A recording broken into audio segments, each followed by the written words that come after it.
That's not bad. They starting to get angles down on this thing. Starting to understand how to work a camera. Hey guys, how you doing? I have an update on Gizmo. Before I do, I got a couple things for you guys. There's a treats video at the end of this. I went ahead and I want to do the explanation first and not try to explain it in the treats video, simply because I wanted to focus. Secondly, I'm gonna plug this at the end of the video. Don't forget your CBD stuff before the 4th of July. It's coming up pretty quickly. Anybody needs it for your dogs, go to our website. I'll include the link here on the post. Use the code SPRING10 at checkout for 10% off anything you get. Very important for fireworks, etc. Finally, real quick, this thing here. There's another hacker out there that's scamming and pretending to be me.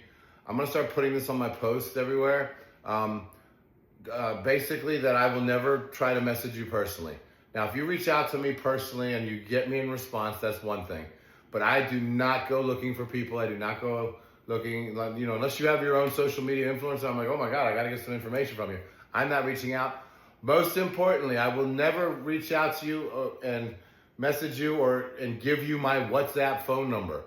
Anybody wants to give you or have you take their WhatsApp phone number, don't do it. Don't talk to them. They are scamming you out of money. A lot of you guys have reached out to me through emails.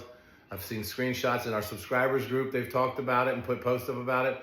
This guy's been notoriously difficult to get down for some reason. So if we can report him for pretending to be the sanctuary, that would be great. But if not, I mean, we'll just keep trying to ignore him and go from there. Right, little man? So let's talk about you. Gizmo's home safe and sound. Like I said, he has a treat video. You want to say hi? Okay, baby. Here. Go right there. Okay. You want to be close to dad? That's okay. Okay, so I do love my vet. He and I have worked together for a few years now, as you guys know. And one thing I really love about him is he's usually dead on the money with his assumptions. Almost to the point where he's so confident about it. Sometimes I'm like, I don't believe him. And I'm like, hey, why is he being so arrogant? But it's really not. It's just like he knows what the hell he's talking about. So as I mentioned the other day, and I just put pieces of stuff together, as you guys know I always do, to formulate an opinion as to whether or not I do trust his opinion. And of course there will be second opinions, even if I do trust. But like I went in there last week, as you guys know, and he said that, from what he felt on him, no x-rays, no nothing, just from what he felt and how his legs were very rigid and where they were holding themselves, he suggested the last lumbar and down to the bottom of the thoracic vertebrae. So today we had an x-ray done. And it turns out he was pretty much dead on balls accurate. He might have missed it by one vertebrae, but there are two of them that have not slipped, but a compressed disc, I guess. No fractures, so that's really good. But he's got these two compressions in there. And, obviously from the time frame that it's been, he says, next step would be to consult the neurologist. And I still might do this, guys. But let me tell you everything first before. Because I actually I'm up in the air on this one. I want opinions on this. Not that I'll follow them, but I do like to know kind of, maybe just for reassurance that where I think my mind's going should be the right way to do it. But anyway, so seeing a neurologist, and let's talk financials real quick, because that's not the consideration here at all. But it does come into play as far as making the decision and as to why. So, just consult the neurologist, probably looking anywhere from $300 to $600. That's typical. You're most likely going to want an MRI, which about 5 years ago was $2,500. So I'm probably guessing $3,500 to $4,000 range. Might be wrong, but that's probably high side. And then we'd be talking about a surgery if they think there's anything that can be done. And it's surgery, I don't know, this is back surgery. I'm talking about other surgeries we've had. Mama Pac was just an $8,000 surgery, so I don't know. But you all combined, we're talking about $10,000, $11,000. With that being said, talking to my vet, he's like, Bobby, he's like, judging by, and he did the test on him. I forget what they called the test, but it's the one where basically, in layman's terms, he puts pressure on him, he pokes him, and no matter what I thought I got from him, maybe it was just wishful thinking, there's no feeling back there. So that part really sucks because he's like, hey, you got to watch him scraping around on the ground, or if he gets a cut, he might not even know he's cut. So obviously that's a concern. We have to be extra care for him. And as he's going on telling me this stuff, I'm starting to realize which direction he's going with this. And then I'm a statistics guy too. I'm a numbers guy. Then he throws out the statistics and he says that, basically putting him under all of this, if they even say it's possible after the MRI, in his opinion, it's probably less than a 40 to 50% chance, less than 40 to 50% chance that it will do any great change in him to where he could start walking again. So this is where I'm going with that. To hear the monumental money that's involved in this, putting him under the knife, this is back surgery. This is kind of scary. And to have that low of a success chance, guys, I don't think I want to put him through this, to be honest with you. I'm laboring with, believe me, I want what's best for him, but he's small, he's frail, he's fragile. And it's not, I look at it this way, it's going to sound so screwed up. I don't look at it like, oh, I don't want to spend $11,000 on a dog's surgery and stuff just to have him not succeed. No, my fear would I'd end up killing him or hurting him more by doing this. And I'd be the one to spend the money to do this. So I know my mind's really screwed up when I think like that.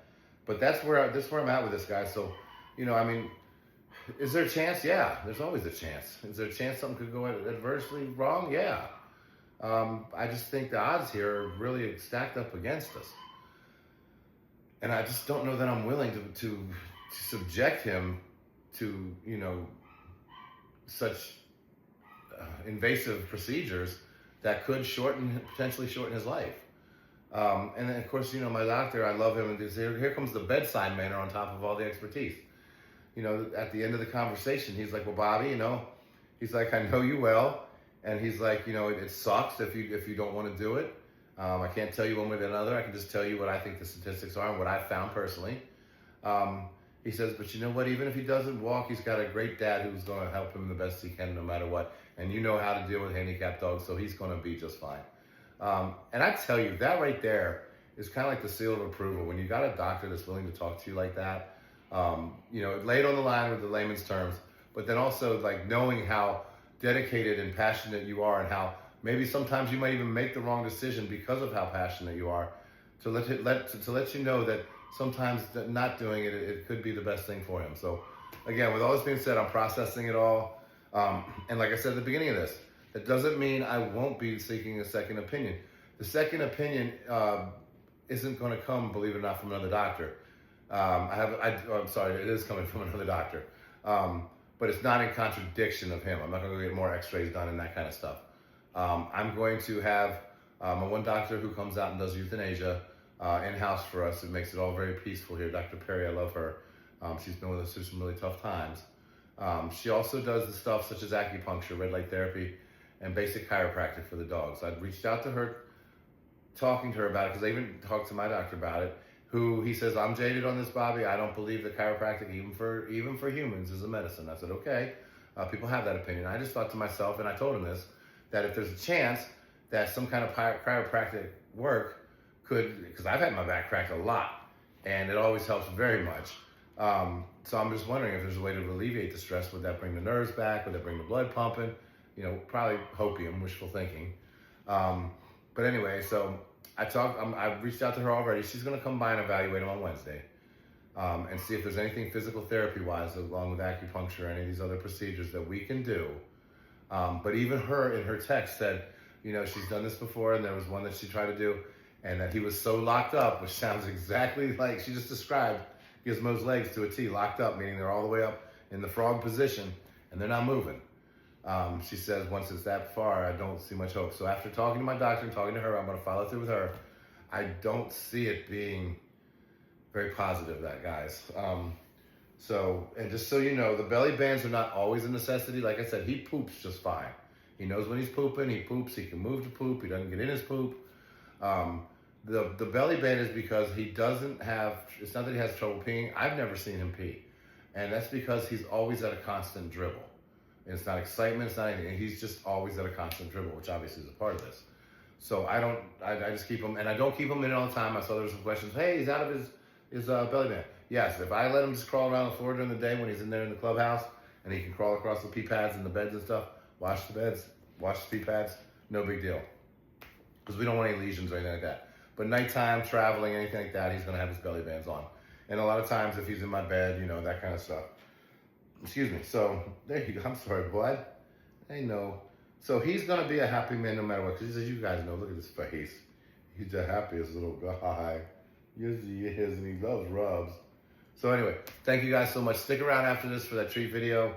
Remember CBD for the 4th of July, guys. Go to bglws.com. Use code SPRING10 at checkout. And this is my only platform. Look for my platform. If I've got 300 followers, that's not me. Okay? And I will never reach out to you by Messenger, and I will never ask you to reach out to me on WhatsApp and give me your phone number. So protect yourselves, stay safe out there, and thank you guys so much for all your support. You ready, big guy? Daddy's got treats for you. There you go, baby. Is it good?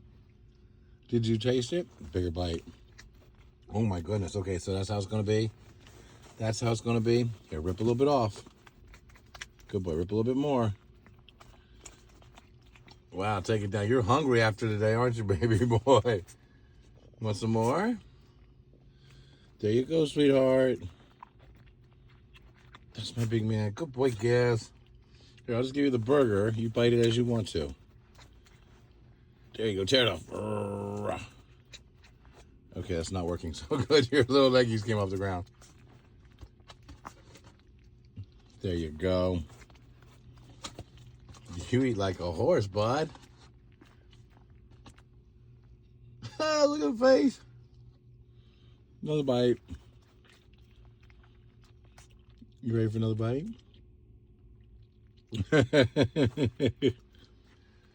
You're crushing your double cheeseburger, aren't you, buddy? You haven't eaten all day. There you go. There you go. Is it so good, sweetheart? There you go, sweetheart. Uh-oh, you dropped that.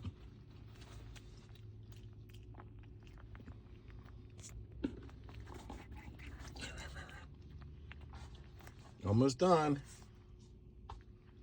You did the whole thing yourself. I'm not surprised. I know you were hungry. Yes, I do.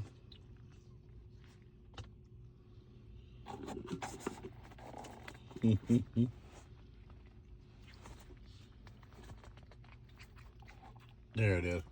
All right, we got the last bite here, bud.